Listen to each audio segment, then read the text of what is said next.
This is the news on 92.3 Nigeria Info.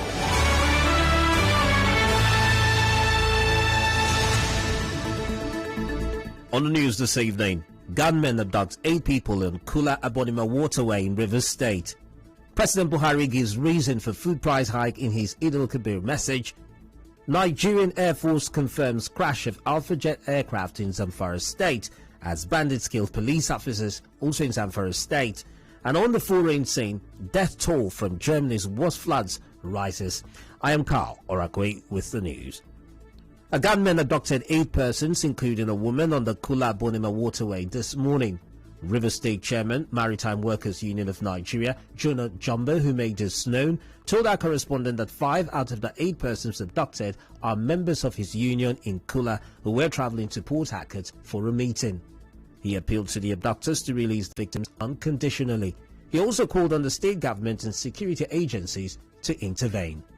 The Kola unit and the Abonima unit were asked to come for meetings in the state office here in Port Harcourt this morning. On their way coming from Kola, we got a complaint that the officers who are coming for meeting were kidnapped. All our 5 members were kidnapped, including another 3 passengers. Up till now, nobody hear anything from the kidnappers. So we are still appealing to the general public, the government, to really help us and see how they can reach to those kidnappers. The River State Police Command is yet to comment on this. A survey on livestock ahead of the Eid al-Kabir celebration in Port Harcourt has shown that there is an increase in the price of livestock, goats, ram and cows. Our correspondent who visited some livestock markets in Port Harcourt reports that a goat sells between 30 to 40,000 naira, while a ram is selling for 80 to 250,000 naira, depending on the size. Some livestock sellers spoke to our correspondent. The people where they buy market will not see them. See our market will never sell them. Let's say by this time, the remain one will remain as more. Everything costs. We don't know what they have. So the one will sell them last year like 80,000, 90,000. Now they sell them 120, 130,000. So if now the thing there, but it is hard. The business is fine. They are trying small. It goes side by size. You can see the order of 30, 35, 40,000 for goats. Last year and this year will be the same. But last year we sell ram of 50,000, 60. But this year now we are selling ram 120, 100, 80,000. This year no market. Our correspondent reports that a basket of tomatoes is now 15,000 naira, and a 50-kilogram bag of Nigerian rice is selling for 24,000 naira, while the 25-kilogram bag of rice is 12,000 naira. Meanwhile, President Muhammad Buhari has given reasons for the increase in the cost of food items. In his Eid al-Kabir message ahead of the Muslim celebration, the president said flood and insecurity caused the increase in rams, cows and other food prices. President Buhari also said the government is working to address it. As Muslims prepare to celebrate the Eid al-Kabir, the River State Islamic leader and Vice President General, State Islamic Affairs, Nasir Uho, says caution should be applied, especially with the Delta variant of the COVID-19 now in the country. In an interview with our correspondent, Uho called on Muslim leaders to continue to sensitize their congregation on the need to observe all COVID-19 protocols.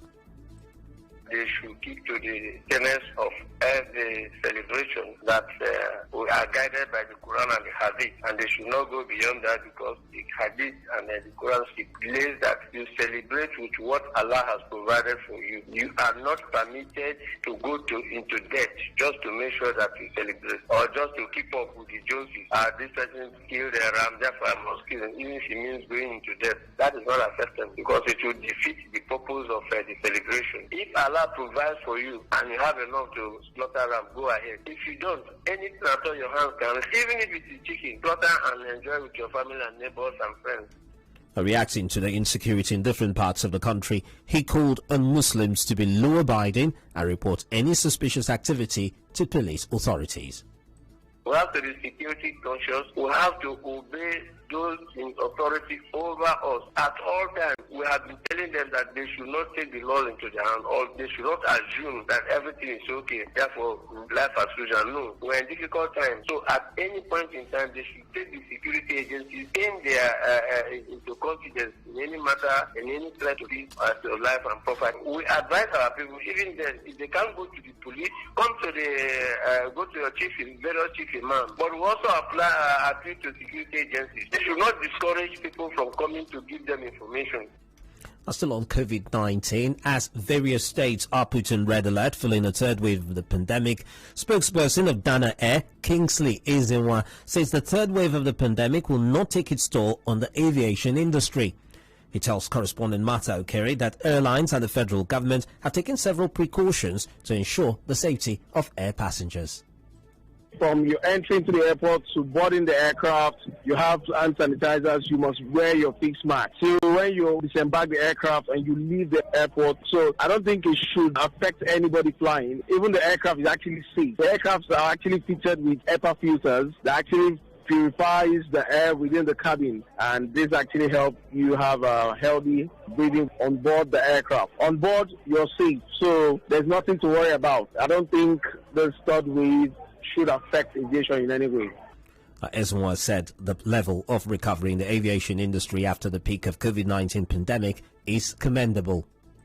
Airlines are still requesting for bailout support from the government as promised earlier. It's been up and down, actually. I would say at some point we had a lot of passengers, we had the patronage, it was good. So it's been fluctuating. But all in all, I would say it's been good to some extent because we didn't envisage this level of recovery. On his part, a representative of Asman Air, Ogbonna Chinedu, said airline business has been good 1 year after domestic flights resumed in Nigeria.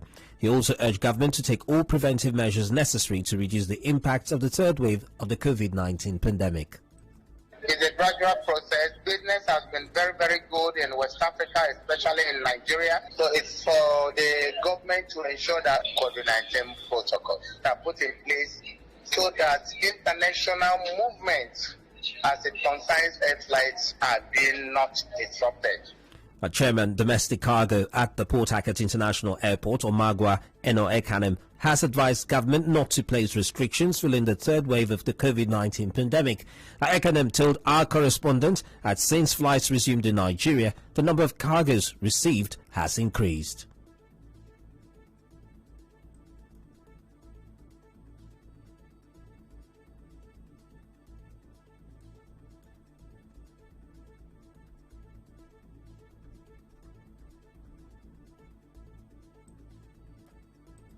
I think the best thing government should do is to be proactive. We don't have to wait for the third wave to get here before we start preparing. As you can see on my mask, and every other people should be masked. And the protocol should not be brought down. If government is proactive, if they are putting things together just before the third wave comes in, there may not be need for restriction. Because restriction kills the economy, slow down the economy as we experienced before now. Still ahead of the news this evening, bandits kill police officers in Zamfara State. Do stay tuned. Democracy is the freedom of speech. Freedom of speech. Nigeria Info opens the mic.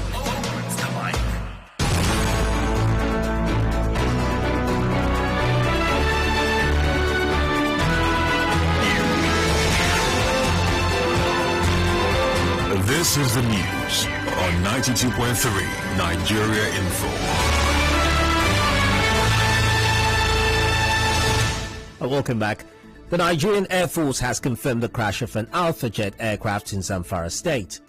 The aircraft was returning from air interdiction between the boundaries of Zamfara and Kaduna states. A statement by the spokesman of the Nigerian Air Force, Air Commodore Edward Gapquet, said the aircraft came under enemy fire, but the pilot, Flight Lieutenant Abayomi Dairo, successfully ejected. 13 police officers have been killed after bandits ambushed mobile operators who were responding to distress calls in communities in Zamfara State. Spokesperson of the State Police Command, SP Mohammed Shehu, confirmed this attack which took place on Sunday.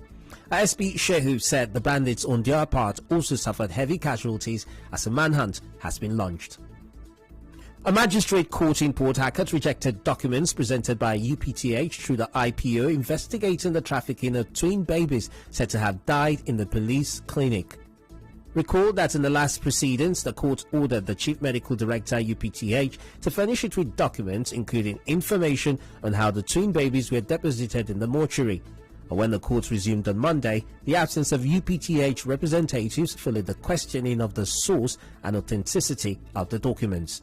Chief Magistrate Rita Ogugo said the court, including all parties and their lawyers, will visit the UPTH mortuary to verify things for itself on July 22. The Chief Magistrate also released the Executive Director of the Motherless Baby Home, Coco Foundation, Coco Crusoe, and one of her staff, Comfort Ikone, who was remanded in the last adjourned date.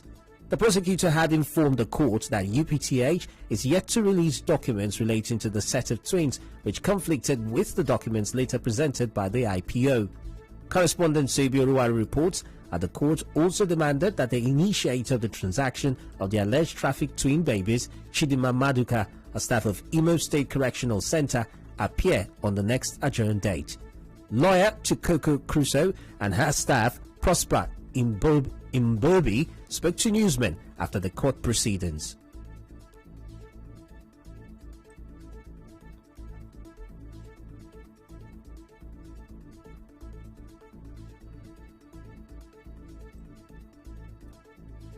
The court went on upon our applications asking that some other parties should be, to appear before the court.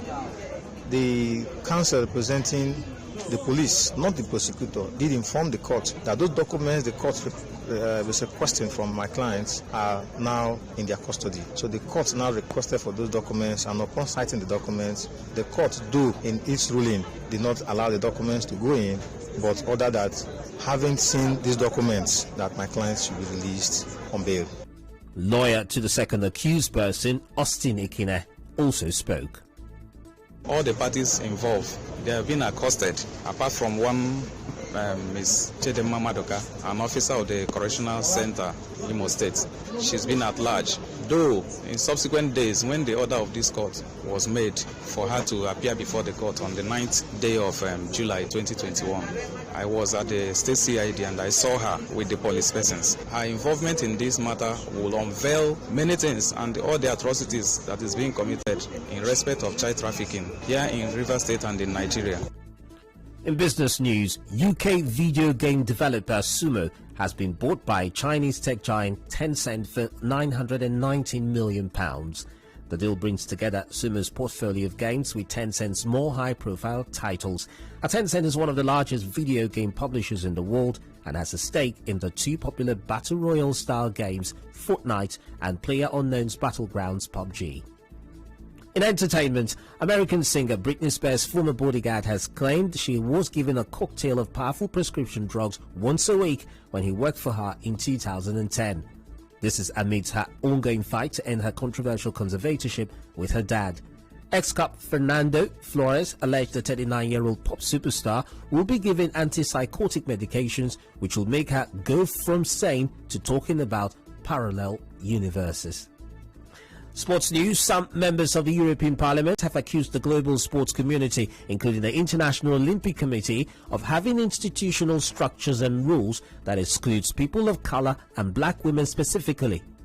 In a letter, they said the International Swimming Federation's effective banning of the soul cap at international tournaments, including the Olympics, reflects stigmatization of black hair and leads to institutional inequalities, especially targeting black women. Soul Cap, a UK-based brand, was banned earlier this month by the IOC. The caps are used by women with thick, curly and voluminous hair and prevents the hair from disrupting the view of athletes while swimming.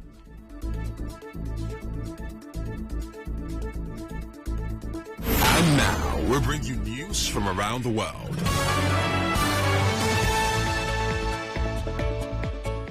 The death toll from Germany's worst floods in living memory rose to 165 on Monday.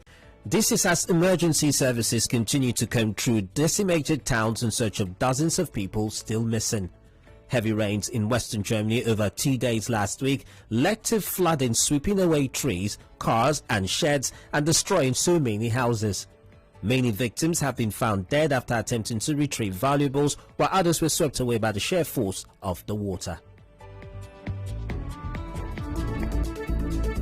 That news from Germany brings us to the end of the news this evening, but before we go, here's a quick look at the major stories. Earlier on, you heard gunmen have abducted 8 people on Kula Abonima Waterway in Rivers State. President Muhammadu Buhari has given reason for food price hike in his Eid al-Kabir message. The Nigeria Air Force has confirmed the crash of Alpha Jet aircraft in Zamfara State. Bandits have killed 13 police officers in Zamfara State. On the foreign scene, you heard the death toll from Germany's worst floods has reached 165. The news was edited by Choma Ezinwafo. Contact our newsroom on 0818-900-0017 for eyewitness reports and breaking news stories. Cloudy weather is expected in Port Harcourt this evening. I am Carl Orakwue. Goodbye.